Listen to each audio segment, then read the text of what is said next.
इनसे बड़ा घमंडी प्रधानमंत्री अपनी लाइफ में नरेंद्र मोदी जी को देखा है। और धर्म का अफीम चाट के अंधभक्त शौचालय में बेहोश पड़े हुए हैं। जब कलम बिकता है तो एक मरा हुआ समाज पैदा करता है, तो एक तानाशाह प्रधानमंत्री को जन्म देता है। क्या जब जनता ही नहीं रहेगी तो सत्ता कहाँ से आएगा? पक्ष दिखा नहीं।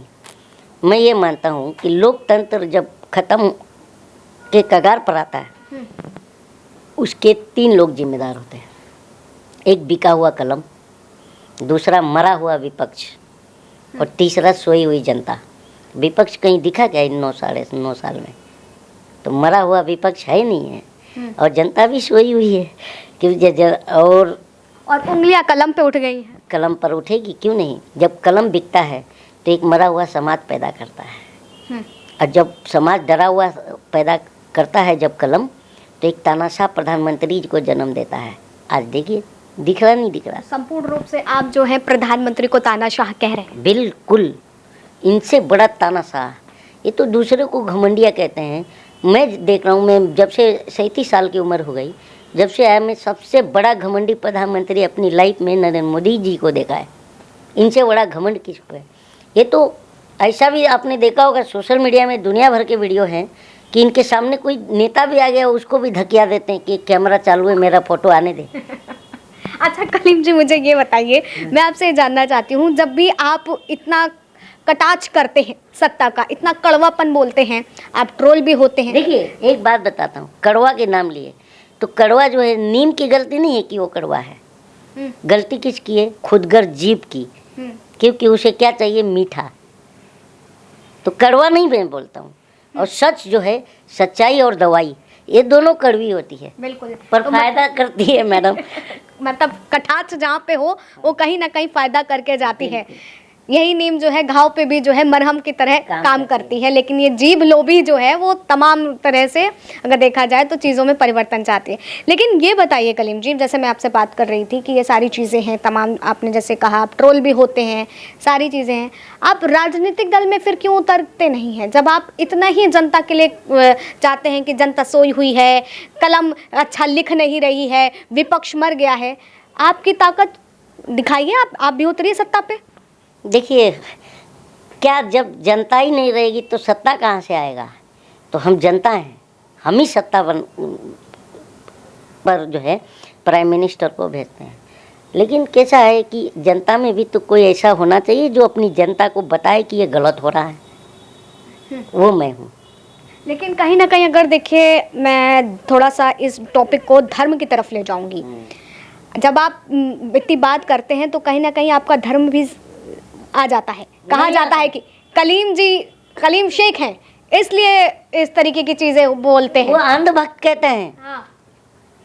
अंधभक्त कहते हैं। हाँ। नहीं तो ये देखिए, मेरे ये दोस्त हैं, MP से हैं जी, सिंह साहब हैं, अजय सिंह साहब जी। आप आस्था तिवारी हो और मैं कलीम शेख हूँ, हम तीनों बैठे हैं, यही हमारा भारत है। भारत यहीं बैठा है।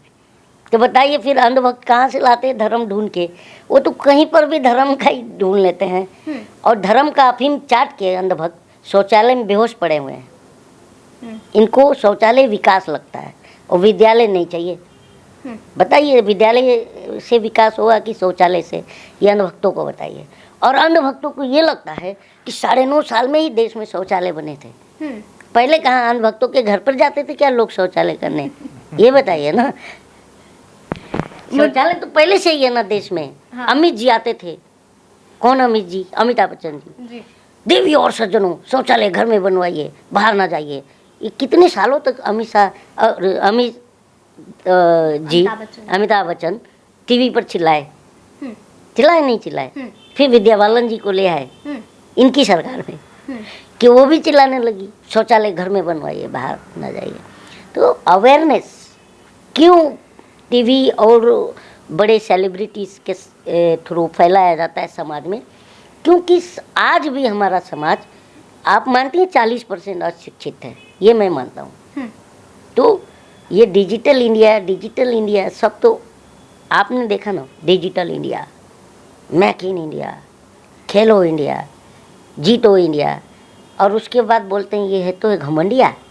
इंडिया का नाम भी चेंज कर दो। क्यों? क्योंकि अलायंस की वजह से। तो बताइए एक तो हंसी भी आती है, मेरे बुरा कुर्सी के लोग। तो ये घबराहट जो है, ये बुरा कुर्सी, ये समझ में आ गया कि ये बुरा कुर्सी ही है। बीरो कुर्सी को बोले थे ये लाल किले से, मेरे बुरा कुर्सी के लोग, मेरे लाखों हाथ पैर। मैं बहुत गौर से इनकी भाषण सुनता हूँ। हाँ, तो मतलब कहीं ना कहीं आप कुर्सी को ये चीज लगी कि बुरा कुर्सी जो है ना, आप देख ही रहे हैं कि सच में बुरा कुर्सी बन गई है, और जा जाके जो विपक्षियों पर रेड मारती है, और जो नहीं आता है पार्टी में उसको ले आती है। एक बताइए, मैं अभी बहुत कंफ्यूज हूँ। एक विश्वकर्मा योजना आपने सुना? हाँ बिल्कुल सुना है ना जी। इस योजना में क्या है आपको पता है? इस योजना के तहत जो है काफी लोगों को जो निचले स्तर पर हैं, जो काम करते हैं, चाहे वो एक साइकिल चला, रिपोर्टर हैं, आपको तो पता ही है। हाँ बिल्कुल। लेकिन जनता में अवेयरनेस नहीं है इस बात का। अच्छा। और एक और योजना था, पीएम प्रणाम योजना। इसका भी सुना क्या आपने? क्या है इस योजना में? आप बताएं क्या है? पीएम प्रणाम योजना है कि ये है कि सीबीआई जो है और ईडी सुबह सुबह जाएगी, कहाँ पर? विपक्ष के नेताओं के घर पर, बेल दबाएगी, बेल खुलेगा तो वो कहेंगे कि पीएम ने आपको प्रणाम भेजा है, चलिए। और अगर नहीं जाएंगे तो फिर हम आपको जबरदस्ती उठा के ले जाएंगे। तो यही तो चल रहा है पीएम प्रणाम योजना। तो फिर आपके हिसाब से मेरे ख्याल से केवल एक यही योजना सफल हुई है? हाँ, सफल देख रही है, योजनाओं में सफल है। हाँ। आज देखिए, कोई भी विपक्ष का नेता सुबह उठता है, उसको भरोसा ही नहीं, उसको रात भर सोता है, सुबह उसको ये नहीं कि कब हम मेरा ईडी और सीबीआई मेरा घर का बेल दबा दे, जैसे अमानतुल्ला खान सुबह ही नहीं गए थे ना।